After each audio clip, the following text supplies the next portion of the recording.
Notre désir d'aller vers d'autres mondes, d'autres planètes hors du système solaire, se confronte à l'immensité des distances nous séparant des exoplanètes. Imaginons un voyage vers Trappiste 1, situé à 40 années-lumière. À vitesse constante, le vol durera 40 ans à la vitesse de la lumière, 400 ans à 10% de la vitesse de la lumière, 4000 ans à 1% et 750 000 ans à la vitesse d'une fusée actuelle. Autant dire que l'humanité va devoir innover en matière de vol interstellaire, car atteindre 1% de la vitesse de la lumière est encore un rêve. Et pour aller vite, longtemps, le vaisseau spatial aura besoin d'une importante quantité de carburant, c'est-à-dire d'énergie, à bord ou en ravitaillement le long de la route. Le vol habité n'est pas la seule solution. Des solutions comme l'envoi de sondes guidées et propulsées par des lasers au sol, ou encore plus extrêmes comme l'envoi d'humanité in vitro, dont le processus d'évolution serait gouverné par une intelligence artificielle, peuplent la science-fiction. Pour les astrophysiciens, la Terre est elle-même un vaisseau spatial que nous utilisons pour placer des observatoires dans l'espace. Il s'agit de s'affranchir de notre atmosphère, dont les gaz comme la vapeur d'eau absorbent les rayonnements venus de l'espace, et dont les turbulences déforment les images des astres. Les chercheurs, astrophysiciens, ingénieurs et techniciens de l'université Paris-Saclay œuvrent au développement de missions spatiales pour la recherche sur les exoplanètes, en collaboration avec les agences spatiales, le CNES en France, l'ESA en Europe et la NASA aux États-Unis.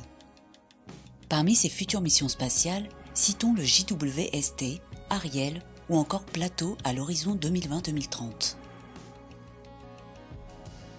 Le James Webb Space Telescope est le plus grand satellite pour l'astronomie. Observatoire du rayonnement infrarouge de l'univers, il étudiera à l'horizon 2020 les atmosphères exoplanétaires avec une précision inégalée. Pour cela, le JWST est équipé de 4 instruments fonctionnant à des longueurs d'onde entre 0,6 et 28 micromètres.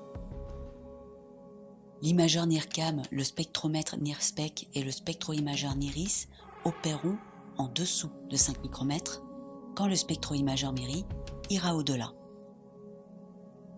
La conception de MIRI s'est surtout déroulée en Europe, au sein d'un consortium de 10 pays coordonné par l'Observatoire royal d'Édimbourg. La réalisation de MIRI comprend la construction du spectromètre, sous la direction des Pays-Bas et du Royaume-Uni, et le développement de l'imageur MIRIM, avec pour contributeur principal la France. MIRIM offre plusieurs modes d'observation, y compris un mode coronographique qui permettra de détecter la présence de planètes autour de certaines d'entre elles.